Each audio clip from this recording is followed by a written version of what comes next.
Hello, everyone. This is Dr. Alex Avila with Love University. Please make sure you like, comment, and subscribe on today's video.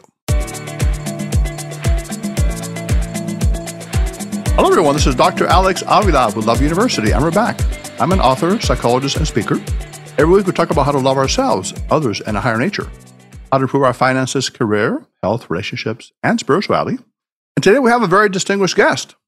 We have Philip Goldberg, who's a spiritual counselor, meditation teacher, and ordained interfaith minister. He hosts the Spirit Matters podcast and leads American Veda tours to India. He's an award-winning co-author and author of more than 25 books, including Road Signs, American Veda, The Life of Yogananda, and his latest, Spiritual Practice for Crazy Times. And he also loves sports. Welcome to the show. How did you know that? Wow. Well, I got to research you a little bit. That's great. Now, Philip, one thing I want to talk to you about, at Love University, our motto is to love ourselves, others, and the higher nature, and to extend loving energy without expectation, which is a fundamental core of many spiritual paths. And I look at religion, I see that love is a fundamental, let's say, root, you could say. For example, there's a term called mawada, which means love in action. Bhakti, as you know, is devotion. Karuna, compassion. Agape, unconditional love. So with all these love and religion, why do we have so many wars today? Why are people hating and doing all these horrible things? Oh, you're starting off with the easy question. Is that the easy question? Okay. Obviously, this is something that has plagued much smarter people than I for millennia. And along with the related question in religious circles in the West, under the rubric of theodicy, which is if God is all loving and if God is all knowing, how can there be so much misery in the world? And no one's ever, really been able to resolve that. And the people have tied themselves in knots trying to do so.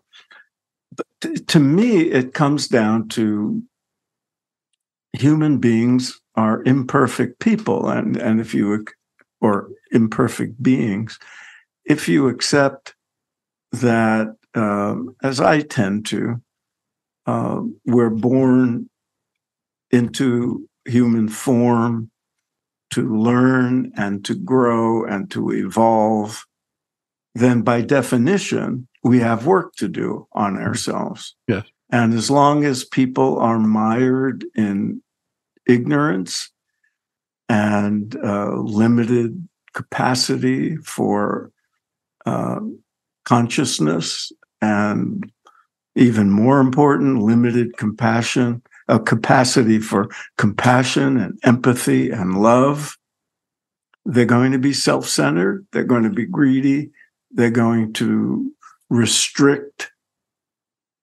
the circle of people they care about to the immediate family as opposed to the larger community and larger planet.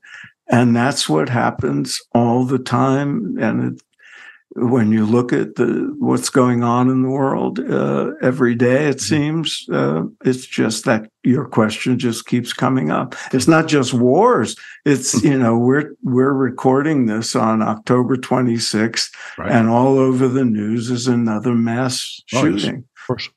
Yeah, I think, and Philip, so perhaps one of the solutions to this is in your book title, which is Spiritual Practice for Crazy Times. Now, practice means to apply something, right? So there are people that may pay lip service to love and charity, and they go to church once a week or a temple or whatever, but then they go out and do whatever they do, right? So perhaps that's what we need to do, is to actually get a consistent discipline practice of the spiritual discipline, right, as you're talking about. Yeah, and that's,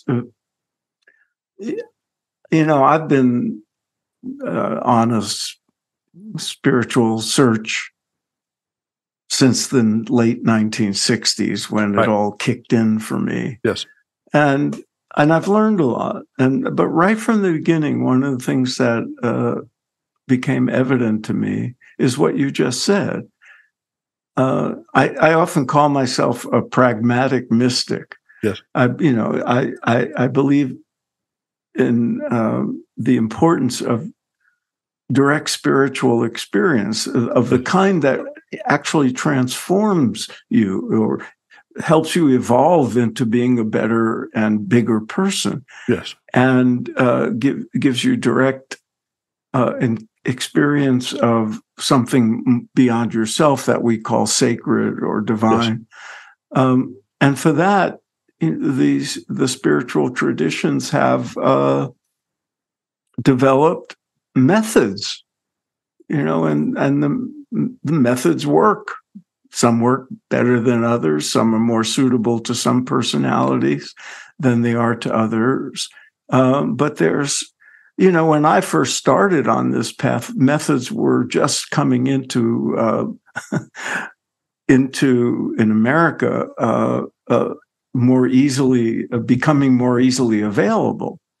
But now, my goodness, there are methods all over the internet and apps on your phone. Yes. Right. There are teachers everywhere and meditation centers and yoga studios. So there are more options for people today, definitely. What's that? There are a lot more options today for people in the spiritual realm. Yes, and to practice, as you too said. many choices can drive you nuts, but it's easy access now. Yes, definitely. And that's a good sign. That's a sign of development. But yes. I think the practical nature of you're a doctor, so I'm sure you value evidence, and there's a lot of very good data to validate the claim that these what we think of as spiritual practices are can be understood in a scientific way that give results. Yes, because I think you said meditate more, not less, when there's trouble, and create a sanctuary of peace internally.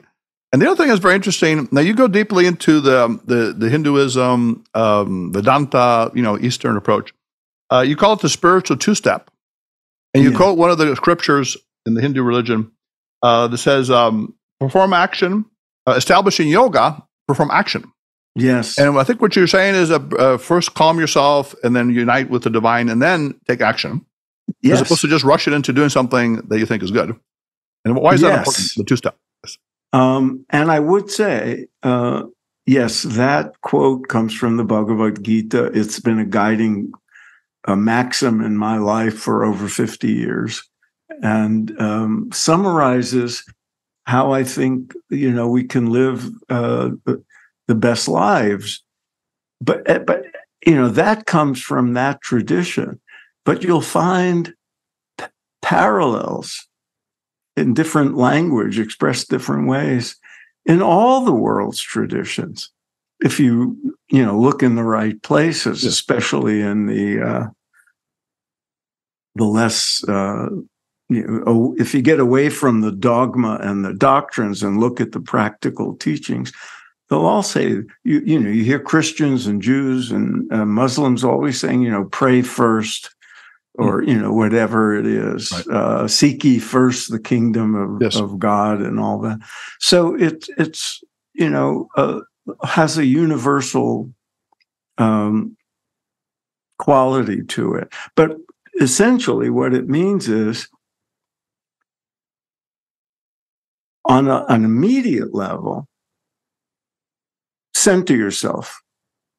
Go deep within yourself. Find that sanctuary of peace that's within all of us. Calm down, quiet your mind. You're then better equipped, better prepared to function more effectively in the world, especially under stormy conditions. I think of it, athletes do it, entertainers do it. They all have their little rituals of getting themselves together before they go on stage or before they go on the playing field. So there's obvious value in that. And in the larger sense, the term yoga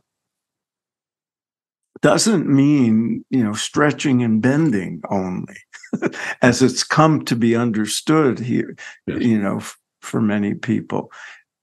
Yoga means union. It means unite yourself with the bigger self of the universe, or whatever you want to call it. Unite yourself with God. Unite yourself with the divine. Unite yourself with nature.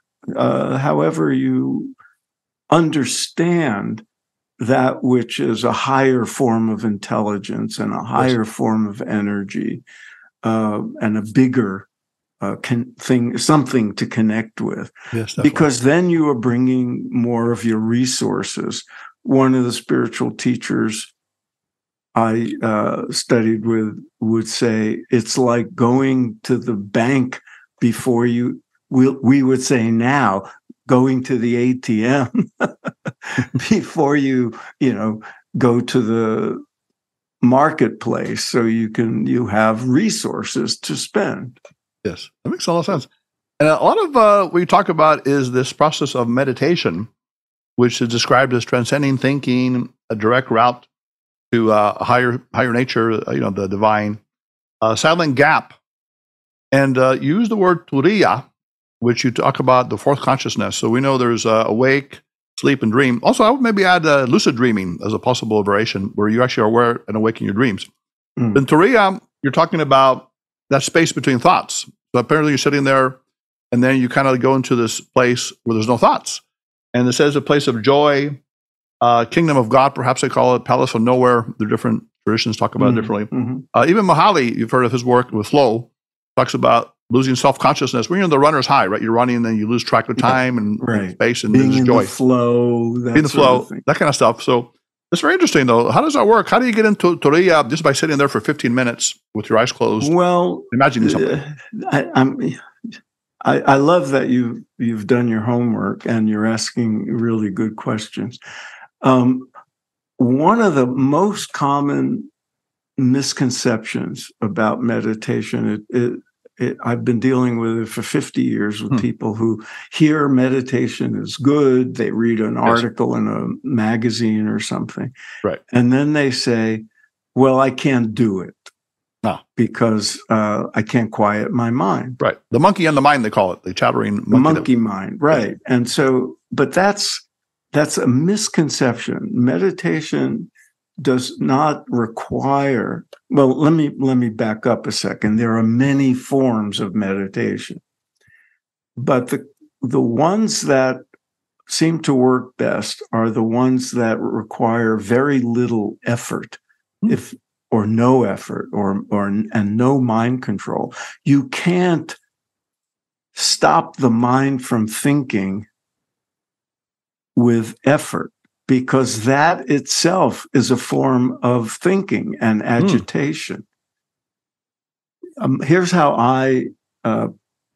my metaphor that I like. If you have a pot of boiling water and it's bubbling, and you wanted to stop all that bubbling and agitation, you don't go around trying to pump each bubble.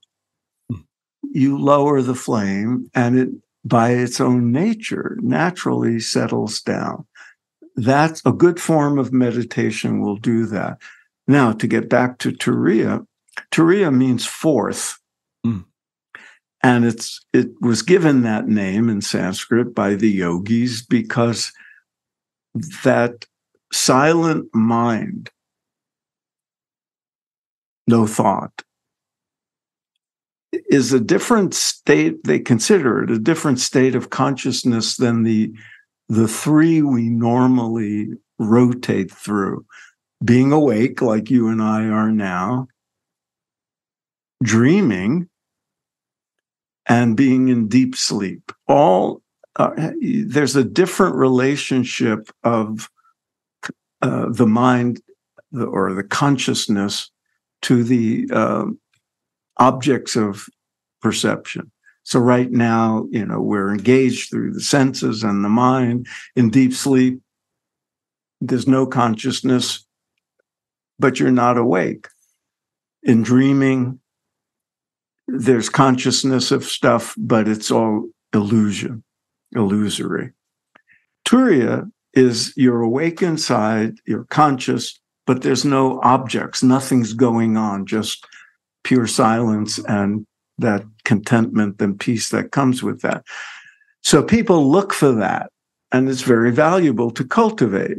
But it doesn't happen like, okay, I'll meditate and then I'll just be silent for 20 minutes. No, we're just not yogis in the Himalayas who can do that. So our minds are always going to be active. What most people experience with a deep form of meditation are little glimpses, little split seconds of no thought. And then over time, as you do it more and more, that inner quiet becomes, more pronounced, and it seeps into your active life. So you're more likely to be calmer and more collected, especially when things happen. There's another line in the Bhagavad Gita that promises the yogis would have equanimity, inner peace, in the midst of victory and defeat, pleasure and pain, loss and gain. And so we all know people like that. Sure. If you're an athlete, when the tension is highest and the game is on the line, there are certain guys you want to give the ball to because they're going to stay calm. Yes. They're going to keep their heads. They're not going to panic. They're in the zone, they call it. They kind of and the same thing is true if you're a soldier or in the police force or an executive, and there's a lot of stress, and you got to make a decision. You want people who don't lose it, who retain a certain amount of calm and cool. Definitely. And the other thing is, in terms of the process of meditation, one is, I guess, be aware of your thoughts, as they come in, but don't focus on them. But other ones are you're actually looking at an object, maybe a spiritual figure, a child, a loved one. In psychology, I use something like visualize a nature scene, maybe in the beach or mountain, and then what do you feel? What do you sense? What do you hear? And go deeply into that part. So I assume there are different approaches to meditation. Yeah. I guess TM, they focus on a sound or something like that, or some mantra, they call it. I was trained in that lineage, actually. Maharashi. And yes and no. You use the word focus, and people who teach that kind of meditation where effortlessness is emphasized would say, no. Focus suggests you're trying to keep your attention on something. And that would be, that would just keep the mind active and straining probably to focus. So there are methods that require and call on you to control the mind and discipline the mind and focus on something. Others use an object, either the breath or a mantra or something like that, not to focus on, but that's just to introduce as an object of attention in an easy and natural way. And I tend to prefer those, especially when you're learning to do something you can do on your own, as opposed to, in the company of a skilled teacher or something. Definitely. I see that a lot of different religions have a history, even in the Christian tradition, contemplation. Yes. Where in the Psalms they say, meditate on God's law day and night, and you'll be like a tree planted in streams of water, where you will yield fruit and not wither. So I'm thinking of that as a very consistent, day and night. That sounds like a lot of time, right? Yes. So you're constantly there, and then you're being fed nourishment, and then at the time you will blossom at the time, but it won't happen necessarily overnight. So it takes time, apparently. That's yes, and we tend to be rather impatient as Americans. Yes. And we want instantaneous results. We want enlightenment overnight. But spiritual progress, psychological progress, sure, of course, it takes time. Right. I tell people, like in therapy, I give them exercises, and like in a journal, but they sometimes don't do it. I say, oh, yeah, do you stop eating every day? Or no, I eat every day. I do certain things every day. I work out maybe 4 days a week. But how often do you work on your mind? That's the question for your spirit. And maybe, once a week I go to church or temple or something, or once every month. I agree entirely. And when I've taught people things like meditation and similar exercises, I always emphasize regularity, introducing it into your life as a valuable tool, and make it almost like a routine. You brush your teeth every day, you shower every day, you bring your car in to have the oil changed on a regular basis. It's maintenance. I see.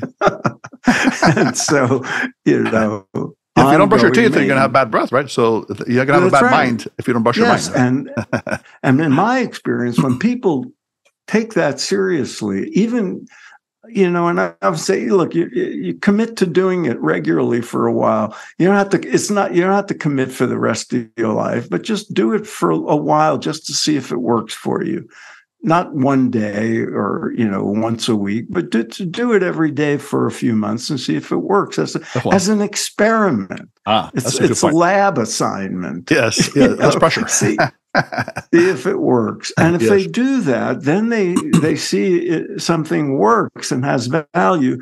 Then it's no longer an imposition or something they have to fight to make time for. It becomes, part of one's life. Like, we had habits. The idea of love. We had Marianne Williamson on the show. She ran for president and also talks about love in politics and other things.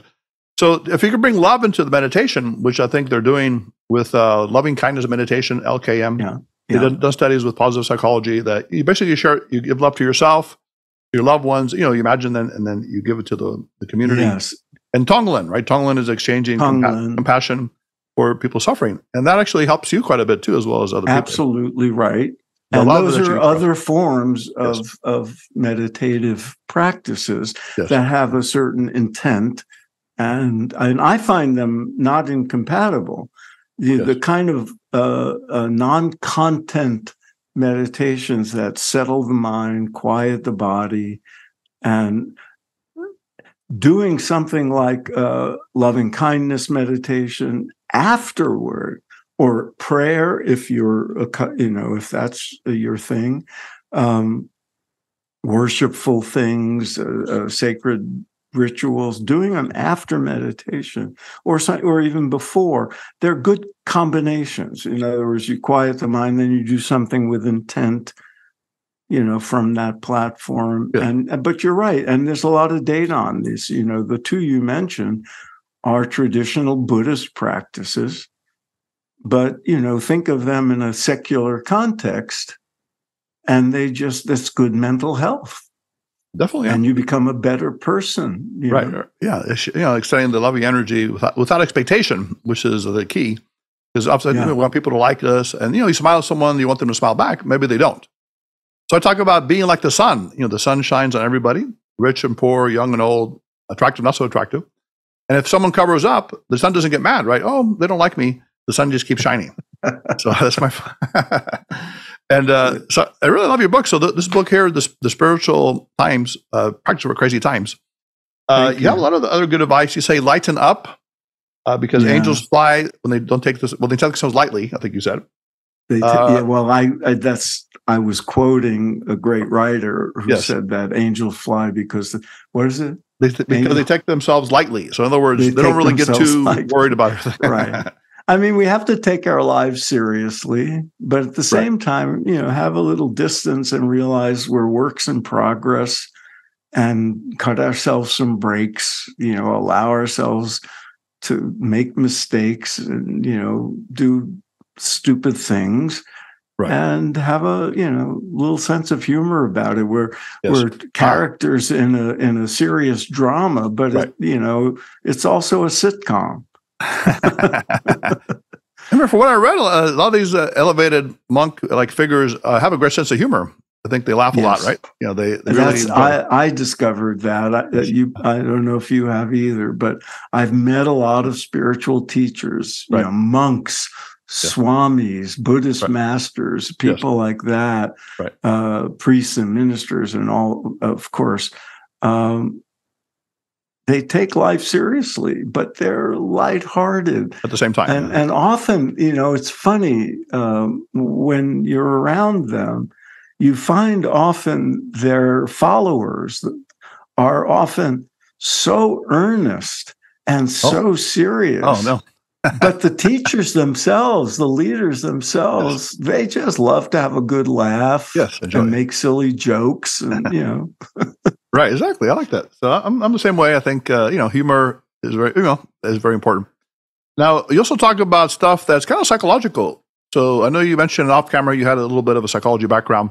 Yeah. So cognitive behavioral therapy, changing, reprocessing your thoughts from grievance to gratitude, for example. That's a big one.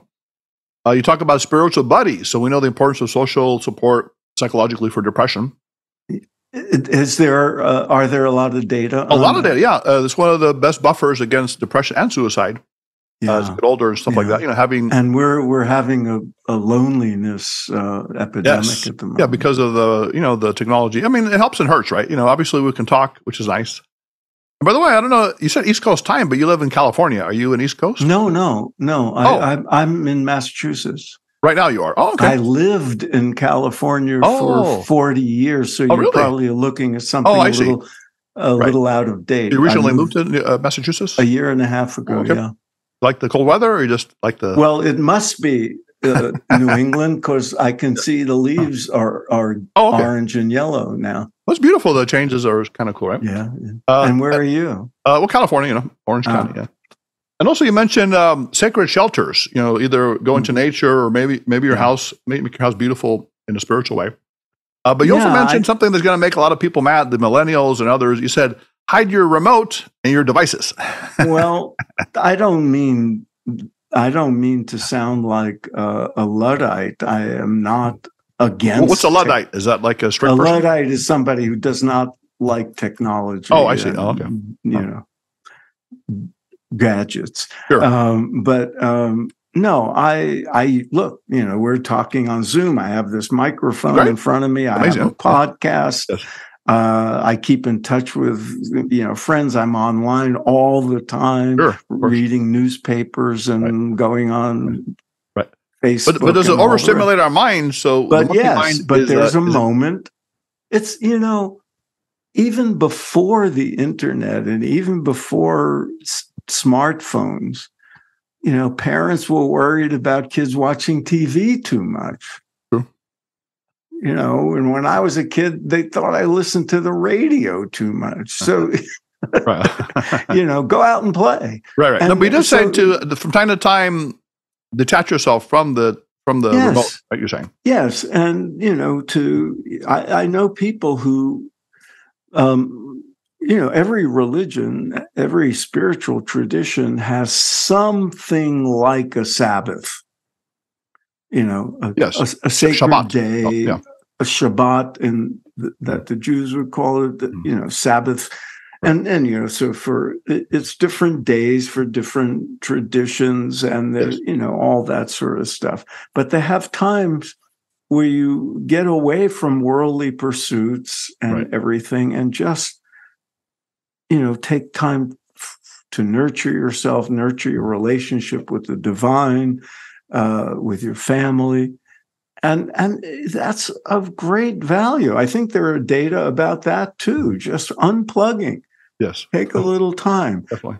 Whether it's, one morning a week or, every Thursday or whatever it is, if you do that, my wife and I, after we're done, we're about to go take a walk in the woods near us. Oh, beautiful. And we shut off the phones. Just, it's a simple thing to do. You don't want to be disturbed. Exactly. And there's a certain value in that. Yes. Definitely. And so, it's one of the many tools that we have at our disposal to. Now, Phil, one tool that I did not see in your book, which is really amazing, very well written, is something that is a little bit interesting. I call it sports as spiritual practice. And actually, I was at Eckhart Tolle, The Power of Now. So I was one of his talks, and then I talked to a spiritual leader after that. I said, I really love sports. And he said, hey, you're not far from enlightenment.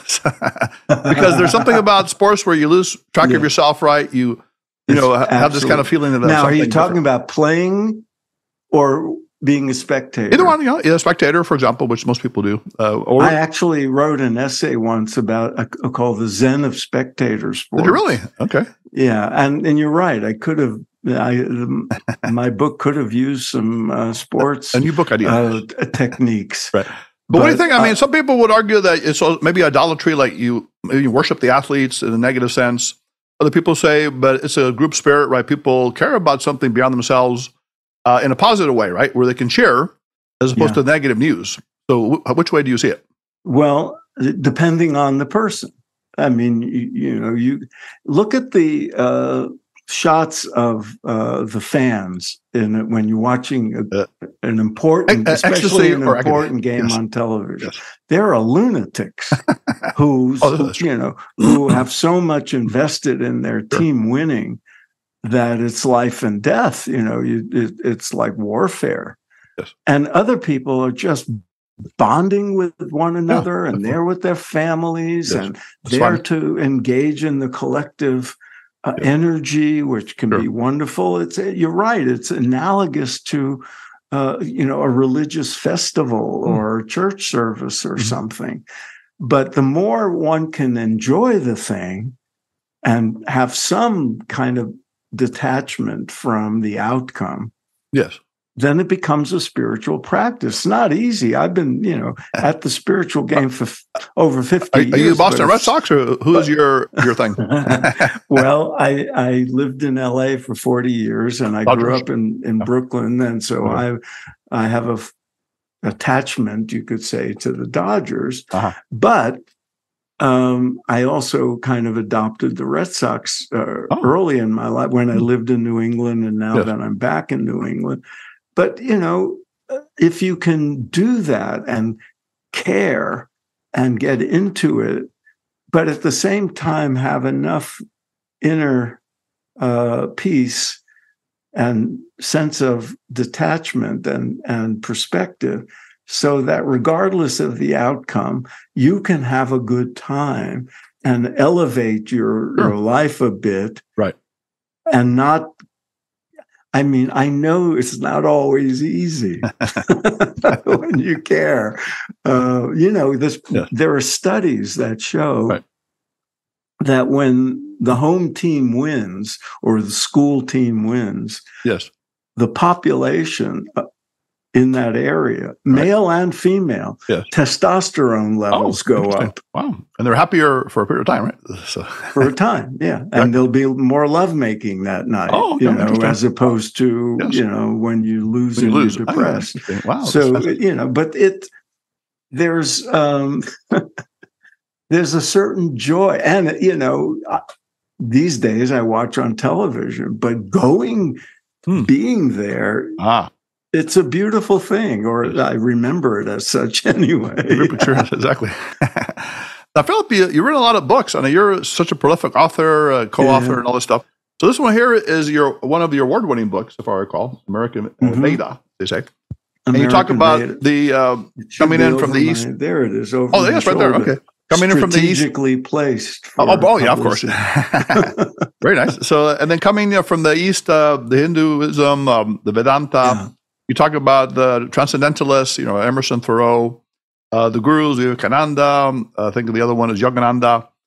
New science was a new science of mind new kind thought, of stuff. Science of mind. Thought, and then it keeps going on. Transcendentalist, and different things like that. And then you had the Maharashi, I guess the Beatles got together with them. They became a big moment in cultural history when the Beatles went to India in 1960. So what exactly happened? Were you there in India at the time, or were you around that? No, but I was influenced by all the media around there going there very much. I was a young man, and like many, many others, influenced by our the artists and musicians we looked up to. Transcendental meditation was the big deal. When the Beatles took up transcendental meditation and then went to India, and I've researched this heavily. Sure. I opened my book. My book, the one you just held up, American Veda, covers about 200 years of history of the influence of the teachings from India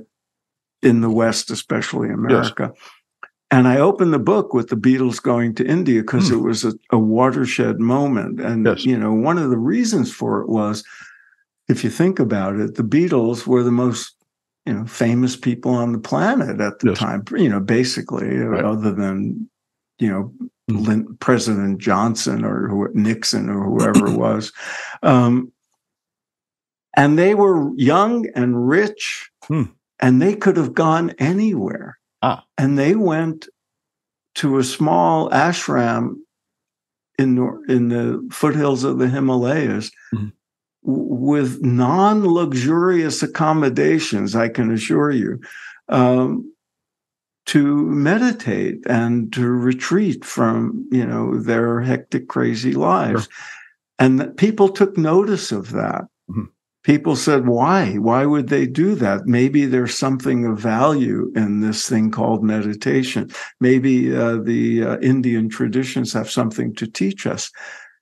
And that was a very big moment. People in your field, psychologists, saw all these young people like me at the time taking up these practices and studying with gurus, and our lives changing for the better. And they say, what's going on here? And that's what started the whole process of doing research on these methods. Interesting. And then, of course, the concept of Vedanta, which means end of the Vedas, so it's kind of some supreme knowledge. And the way I read it is they're talking about something called the Atman, which is like your soul that is undisturbed by anything in the world. But then you need to, I guess, tap into that or unite with the Brahman, which is, I guess, the figure for God or the ultimate source. So how does that work? How does Atman and Brahman work together?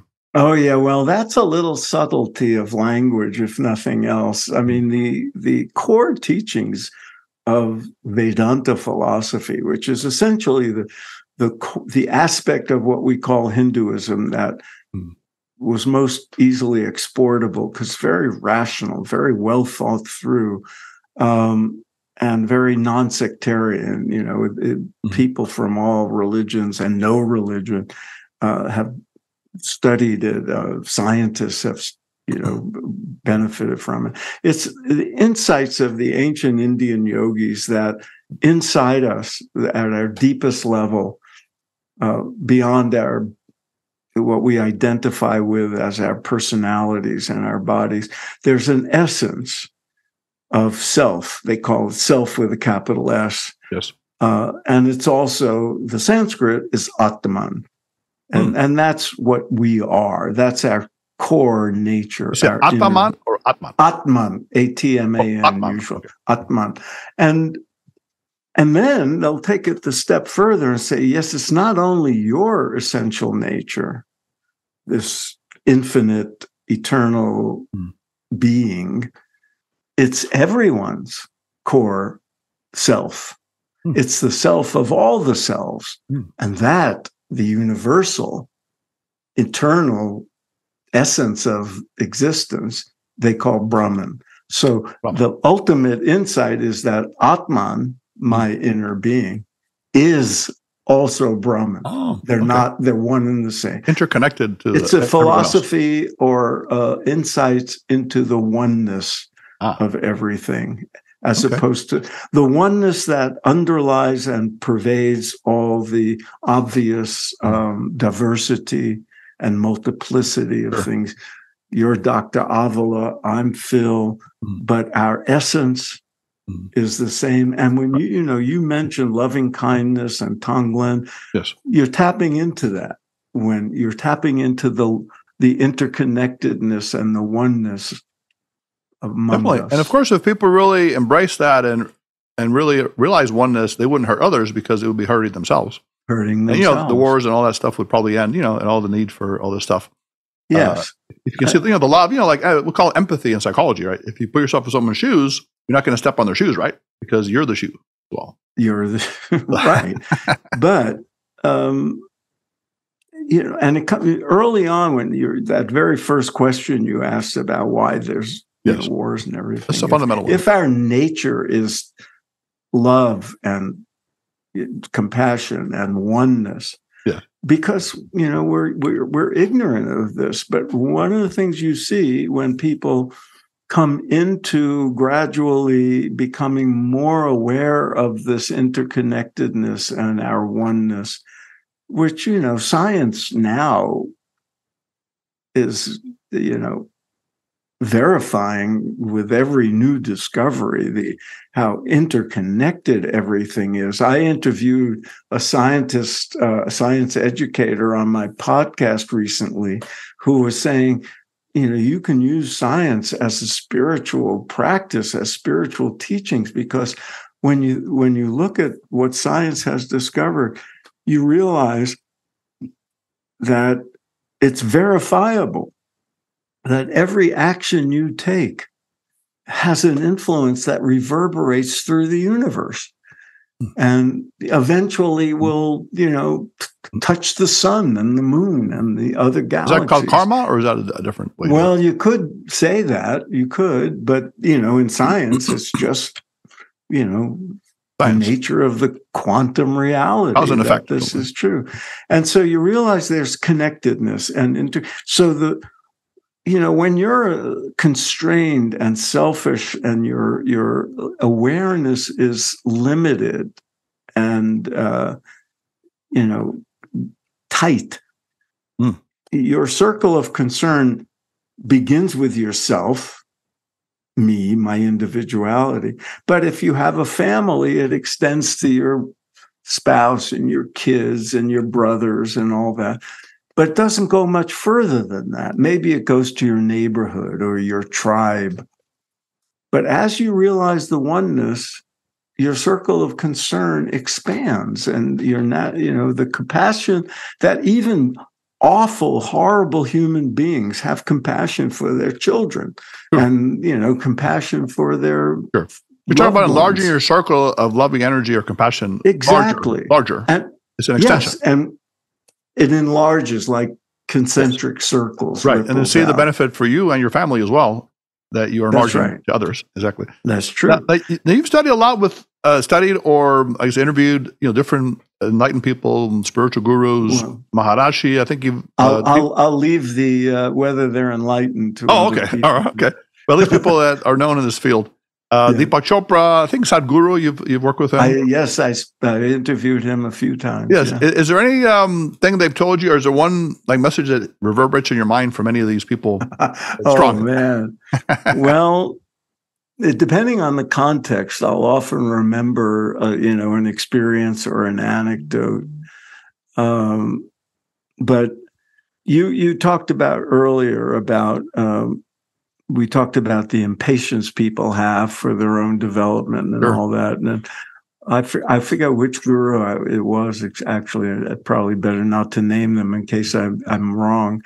But I once heard one of the Indian spiritual masters say, was asked, does it take a long time to become enlightened or self-realized? And he said, only if you're in a hurry. Oh. And that stuck with me because it's clever, but it's also true. Yes. And there are Zen Buddhist stories about that too, about the seeker who comes and, he's a prominent person. He goes to the Zen master and says, I want you to, teach me everything, and I want to get enlightened, and I'll give you a year. How long will it take? 10 years. Well, if I really work at it and pay you more, how much will it take? 20 years. Yeah, you're in your own way, I guess, trying to overdo it or something. Right? Yeah. So that's stood out. And I'll tell you another story. So, lately I'm on the board of an organization. I invite your viewers to look up, Sure. called the Association for Spiritual Integrity. Oh, okay. That sounds interesting. And it started out of concern of people who are spiritual teachers of one kind or another behaving badly and behaving unethically, and being unconcerned with the conditions of other people and the life on the earth. I'm concerned about people who value the spiritual life and self-development, love, as to Yes. cite the name of your university, that people should also remember that while we're developing ourselves and working on our own spirituality, we're also citizens, and we should be good citizens and compassionate and kind and concerned citizens. So to get back to your question, I was in India on one of the tours I've led, and I was on my own at this point, and there was a big rally of some kind in a small area of India, and there was a lot going on politically, socially. There was some unrest, and politicians and others were speaking. And then they bring out a Swami, and they say, "Swami, what should we do?" And they expect all this, spiritual stuff. And he said, "I have one word answer: vote." Oh. Okay. Practical stuff. I like that. So practicality is important. The other thing is, Philip, I really enjoyed learning about the different personality approaches to, you could say, enlightenment, which I guess Hinduism talks about that. And I wrote a book called Love Types on Myers-Briggs personality type. I think you mentioned it in one of your books, intuition and sensing in the different dimensions. Yes. So I was thinking that, you can actually almost fit a personality type into some of these paths. For example, I guess you call it Guyana. Is that the way you say it? Guyana? Gyan, which is the path of mind, right? So I'm thinking of the intuitive thinkers in Myers-Briggs, the NT personalities, who are very logical, analytical, separating what is real from not real, what is eternal from not, as a path. And then you have something called the meaning seekers or intuitive feelers. I'm thinking of Bhakti, the path of heart, or devotion to a source, Interesting. Yeah, and then I was thinking of karma as action, working, but not for the fruits of your work, right? Giving it to the divine. So the sensing perceivers are called the excitement seekers. Is this the Myers-Briggs? Myers-Briggs, yes, the Myers-Briggs. I want to put this by you, see what you think, if anything that fits. No, that's interesting. The sensing perceivers are the action seeker type people that, hands-on, almost thrill seekers in some way. Now, the last one I wasn't sure about, Raja Yoga is a path of, I think, let's say pragmatic. So they're mental disciplines. So I'm thinking, would that fit with what we call the sensing judgers? Those are the traditional people that are organized and disciplined. That fit at all? Maybe so. That fit? Like the ritual. Raja Yoga is less easy to define than the other. What is being referred to here for your viewers who don't know is the four classical pathways in the yoga tradition. So you have the bhaktis, who are heart oriented, and they tend to be, practice methods of worship and celebration and things like chanting and singing sacred music, and people tend in that direction of devotion. Right.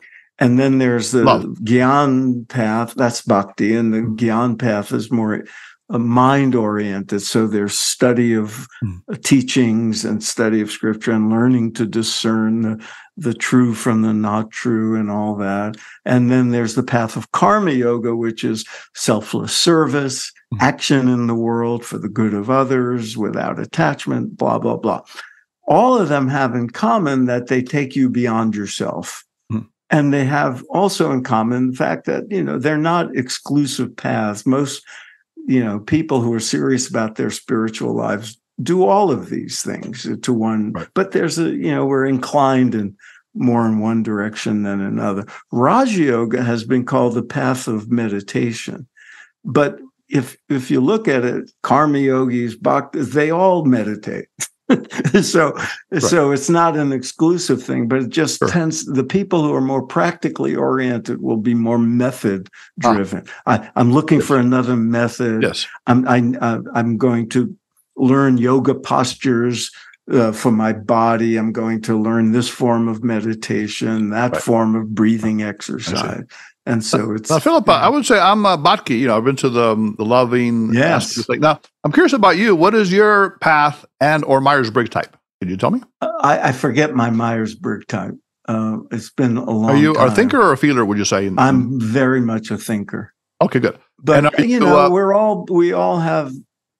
Yeah, we have a blend of that. Complex. So exactly. How about you? A more imaginative, intuitive, or more sensory, practical? Would you say? Imaginative, intuitive. Okay. So you probably would want the Gyan. Is that your favorite? Yes. So I've always known this about Miami from the very early days. I'm much more Gyani. I once had a doctor of Chinese medicine did a diagnosis on me and said, too much brain.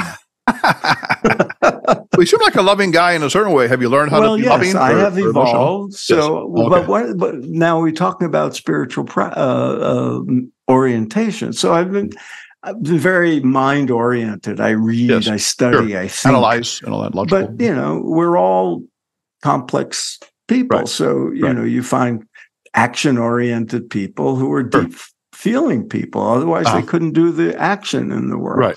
And I value love and humor and my marriage and everything else. So you've evolved over the years. Maybe when you were younger, you were all brain and now you have heart? Well, spiritually, if you look at how, the practices I did, I was very doing mind practices, meditation oriented. I was you could say I was a Raja Yoga, was very practical. Sure. But my orientation was usually like, I want to know more. I want to study more. Yeah. What is this about? Right.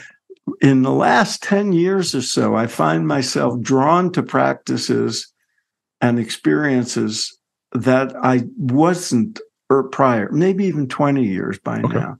So celebratory rituals. Oh, like, I'm not a Christian and everything, but I love Christmas music and it moves me deeply. It elevates me. The time of the season is coming up soon. Yes. And I'll go to chanting programs, in Hindu settings. And I've gone to Sufi celebrations because I reckon, something happened where I say, oh, these are of value. Being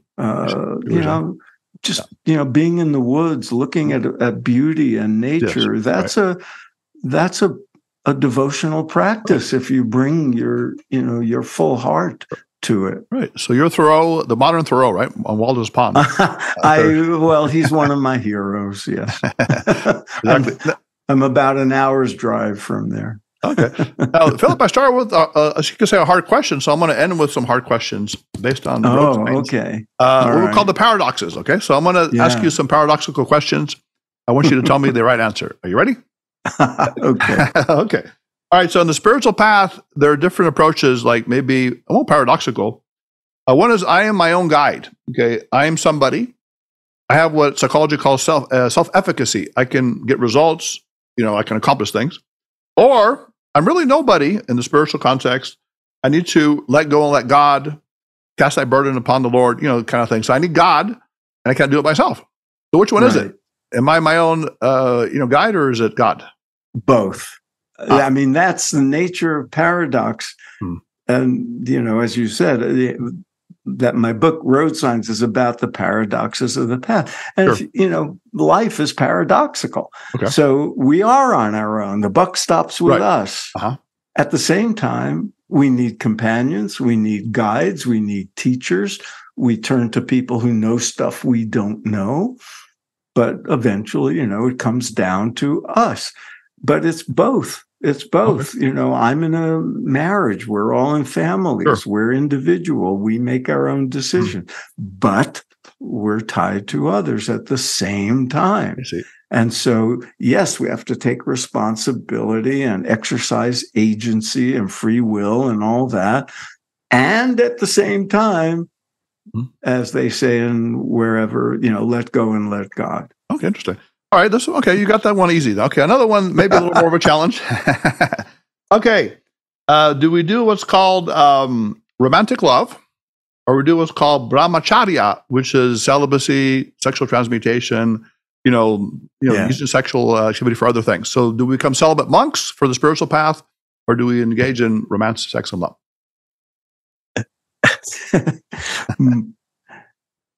Many are called and few are chosen. Okay. For which one? For the brahmacharya or for the... Yes, to the monk way of life. I mean, look at the history of the world. There's always been monks. There's always been hermits. There's always been people who renounce the world. It's a great tradition. I've met many celibate monks and nuns, and some of them are just the most beautiful beings. Some of them are not, and you think maybe they're not a good fit for that way of life. They seem, but I know many, many people. You get on the spiritual path, and just the world seems unnecessary. You just want to go live in a cave or an ashram or whatever. Sure. It doesn't last long for most of us. We're meant to be in the world. Okay. I mean, I see. Because I noticed in your book, I don't know if it's older, but you said you're a spiritual guy, but you had a girlfriend at the time, which I don't know if that's your wife today. Say that again? Well, it said you had a girlfriend. When you wrote the book, you had a girlfriend and you were spiritual. It said oh, yeah. So is that your wife, or is that, we shouldn't say that? Oh, no. I was talking about the... sometimes you feel an inner conflict. You're drawn to, the senses and sex and, all that. And you think it's pulling you away from the spiritual life. And, you can go from one extreme to the other. And I've seen people say, I'm going to be celibate. I'm just going to meditate. I'm going to go on retreat. And then, they're suppressing something. And it's not just sex; it could be anything. But can you combine the love and romance together and have a spiritual union? Yes, and that's what the householder path that most of us are cut out for. If you make family life, if you make marriage, if you make relationships sacred, then they become spiritual practices. They become part of the path. And it's a pathway of its own. The monks have their way. Sure. But most of us are not, and we're in relationship. Sure. If you make them sacred and use them as practices to, develop yourself and your heart and your compassion and your wisdom. I mean, I'm not a parent, but most parents who take that job seriously, they grow and change and become much more humble and selfless. Yes. What is a spiritual transformation? You call it the householder, I guess, is having a house. It's the householder way. The family and the kids and all that stuff. Yeah. Now, the other one, and I encompass this, there are like three parts of it, perhaps, is the idea of do you embrace the world or do you escape from the world in a spiritual sense? You have a pretty funny story in there about, I guess there's a monastery, and then there's this crazy guy that comes in and starts making all kinds of crazy noise when they're meditating. And they don't do anything about it for some reason. Years go by, this crazy guy comes in. And then the leader of the monastery at the end, he's on his deathbed, and they ask him, what should we do now with this crazy guy that comes in and disrupts all the meditation? And he says, keep paying them. Yes. Isn't that great? So intentionally, he wants them to be disturbed so they can have more peace. That's right. And so they can learn to maintain that inner peace of meditation when things happen. I see. Yeah. And that's always been a great story. I was so glad I came across it. I didn't make it up. I see. Yeah. So let's talk about the first. Okay. So attachment, non-attachment. So, hey, I have a beautiful house. I worked hard for it. Shouldn't I enjoy my house, even a car? Or I have a beautiful dog. Shouldn't I love it? Or should I say, no, I'm not going to attach myself to these things because they're not me. I have a spirit. Right. What would you say? Non-attachment is, you'll find some version of it in every spiritual tradition. Right. Don't be attached to the fruits of your action. Don't be attached to the things of this world. Pay no mind, like be like the lilies of the field, et cetera, et cetera. But non-attachment is often misunderstood to be indifference. No. Would Jesus want you to be indifferent to the suffering of others or to your family or, their welfare? Right. No. But, not caring is not the same thing as being unattached. Non-caring is just being hard-hearted. Yes. We care, if we care about the right things, we do it, the right thing by other people. We're compassionate, we're kind, we're loving. We care. We don't want to see. It would be callous of me to look at the news of the people suffering in the Middle East and not care in the name of spiritual detachment. No. Right. But it means maintaining some inner peace and expansion of awareness, even while you're caring. That's the right. But how about non-attachment or attachment to material objects? For example, you have beautiful books behind you. Are you proud of the books? Or what if we just burn the book? Are you okay with burning the books? Hey, I had one of the most difficult exercises in non-attachment in my life when my wife and I were moving from LA to Massachusetts after 40 years. Wow. And I had hundreds and hundreds. There you go. We wanted to get rid of stuff. Books, right? Oh, boy. There were some things I was so attached to. Oh, yeah. I'm the same way about books. Yeah. Hundreds of books. Right. And it was do I really need it? Do I really want it? Okay. And it can drive you crazy. So it was a good lesson for you to non-attach, you're saying? Of non-attachment and to, get down to the nitty gritty of what is some things you feel attached to. It's just love. I didn't want to give up the old photos of people I loved. Right. So I scanned them instead of, The new technology could have saved your life. Yeah. Huh? Right. Letters from, my mother and things like that. Sure. Why would I want to? So some of objects, material objects, have loving energy are sacred. They can feed us and nurture us. And why shouldn't we value beautiful things and things that make us comfortable? Okay. So there's that at the middle same ground. Time, yes, that's right. You have to be prepared for the changes of life and something breaking and burning or whatever. Okay. And you have to be okay. Exactly. Okay. All right, Philip, another one, this is within the same embrace or avoid the world, is money. Okay, money is either the root of all evil, spiritually speaking, or money is a great thing to have. How would you follow those lines in the spiritual way? As I understand it from people who know biblical who are biblical scholars of one kind or another, the original saying was not that money's the root of all evil, but the love of money. Right, love of money. Mm-hmm. So maybe it's the attachment. Maybe it's the implication is greed is not good. Right. Avarice is not good. Selfishness is not good. Right. But you got to pay the bills, and you need to have heat in the wintertime, and you need to put clothing on your children, and you need to feed them. And if you don't do those things, and if you think wanting to have money because it's the not wanting money is a good thing, well, then you're being an irresponsible person or family member. So it's a question of balance and proportion and the emotion that goes in. Look at what happens to Scrooge in A Christmas Carol. Oh yeah, he goes from being this greedy guy. So you love Christmas after all, huh? You told me you did. I do. Yeah. Okay. And then at the end, he's seen the light, and he's generous and kind, and he's happier. Yes. But he's not. He doesn't give away everything and become a hermit. So I think of money as, I call loving money energy, because if you do something you love for work, you receive this appreciation. Then you buy goods and services, and you also have loving appreciation for that. So money can circulate in a loving way is a different way to look at it. Because now, like even Scrooge, right? He helped some kid, I guess, who was sick or something. He felt love. Right. And, the love expanded his mindset. I just interviewed somebody who made millions in Silicon Valley and then gave up all that up. The month that sold his Ferrari, is that the one? Stephen Farrell. Oh, okay. Yes.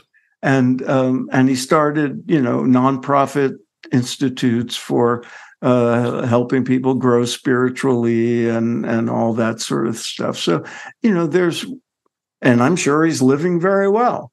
But he, instead of wanting to compete with Elon Musk for who has more, whatever, he's devoting himself to service.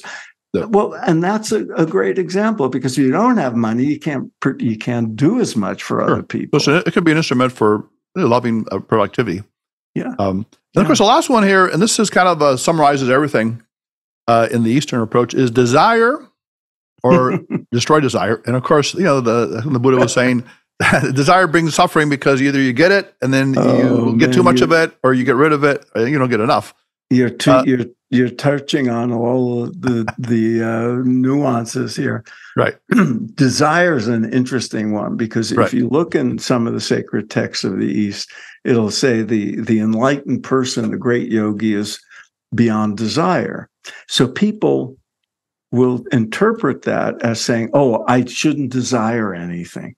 Like money, power, success, whatever it is. Right? All desires are obstacles to spirituality. Mm-hmm. And then you think, well, wait a minute. What about the desire not to have desires? What do you do with that? Right? Yeah, exactly. What do you do with that? And is there really anything wrong with desiring to have a decent home, or to feed your children, or to enjoy life? Those are desires. Yeah. Right. You have a body. I know I met, hermits who live in caves in the Himalayas. They need shelter. They need a fire in the winter. That's a desire. Right. We have bodies to feed. Right. And so you could say lower and higher desires. Higher would be love and peace. Yeah. Lower is, greed or something like that, kind of stuff. That's right. There are different kinds of desires. And then and desires come with different degrees of agitation and urgency. And, there's a difference between I'll die if I don't get that thing and, gee, it'd be nice to have it. Sure. Okay. So transcending desire, I think, is the terminology of, the lower desire, right? Transcending it's more, it's one of those putting the cart before the horse. The experience of being beyond desires is an outcome. It's a state of being. It's not the path to that outcome. Interesting. Oh, very powerful. Philip, you're such a wise person. It's wonderful to have you on the show today. Prolific author, spiritual teacher. Now, is there something about you doing these Vedic tours? Do you do that still, where you go take people to some India or something? I've done tours to India under the corporate heading of American Veda Tours. They've been wonderful experiences. Are you still guys doing them, or no more? We're contemplating whether to have one in 2024 or 5. Definitely let me know. People are interested in that. Okay. So they learn from the teachers all these spiritual ideas. We take them to different parts of sacred places in India and give them different experations. We meet teachers and swamis and visit ashrams and temples and also have a good time. I see. So, and anything else that you're working on that our listeners will want to hear about? I know you mentioned the Spiritual Integrity Group. Are you doing workshops, coaching? Podcast. Tell us about that. Yeah, my podcast is called Spirit Matters. It can be found at mindbodyspirit.fm. Or just Google it, or do a search for subscribing to podcasts. Spirit Matters. Yes. And, I interview, like you do, really interesting people about different matters, different orientations to spirituality. I'm working on new books, but I won't mention them now because they won't be out for quite a while. I get it. Okay. And so, I teach online courses. Oh, good. Yeah, tell us about that. And so, in fact, I'll be having a new one start up in the spring, for Hindu University of America about, you mentioned my book, American Veda. One of the ways these teachings came in is through artists and musicians and filmmakers and poets like the Beatles. And so I'm doing a whole course on the arts and as spiritual teachings. You're still extremely active. Your mind and soul are still giving a lot of knowledge to people. Thank you. Yes, I'm beyond the age that a lot of people retire, and it doesn't make it.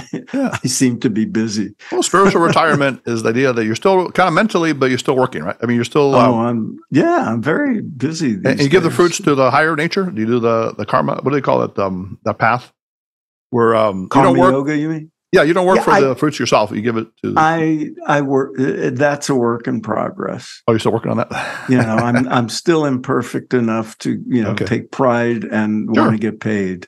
Of course, it's a balance, right? Well, see, you're in the middle path, right? Remember the Gautama said. Yes, I believe in moderation. Moderation is there.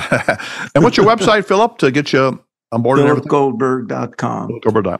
Well, again, it's been a pleasure having you on the show, Philip. Pleasure. I'd love to have you on again. There's so much to talk about, right? Yes, thank you. I really appreciate it. And the fundamental is love at a deep level and also with the divine, uniting that in a connection. So again, this is Dr. Alex Avila with Love University. If you want to reach us, you can call us at 310-226-8090. Visit us at loveuniversity.love. And until next time, put away your notebooks, your iPads, your phone, and Love University is now dismissed with Mr. Goldberg. Thank you. That was a great interview with Philip Goldberg, very wise teacher, author, spiritual leader. And what we learned, the main thing is, first of all, love yourself, as we mentioned, find your inner nature, and then connect it with the higher, what do you call it, God, spirit, or nature. Be united and have connection to the divine. And that will raise your level. And as you said, enlarge yourself. The loving energy we have, not just to yourself and your family members, but throughout other people in your community and the world. And that will help you grow and also be a happier person as well. Enlarge the energy. Love University students, go out this week and enlarge and extend your loving energy to others and, of course, to yourself, and have a week of invincibility, inner strength. Now, if you want to be on a future show, if you want to talk about show ideas, you can reach us at 310-226-8090. Write to us at loveuniversitylove@gmail.com. You can download the podcast on Podbean, Spotify, iTunes, and SoundCloud. You can also like and subscribe and comment on Love University YouTube. And you can also follow us and like us on Facebook and Instagram at Love University Podcast, and also follow us on Twitter at Love.U Podcast. I can't believe I said all that at one time. That's pretty good. So, until next time, this is Dr. Alex Avila. Love University. Put away your notebooks, your iPads, your phones. Class is now dismissed.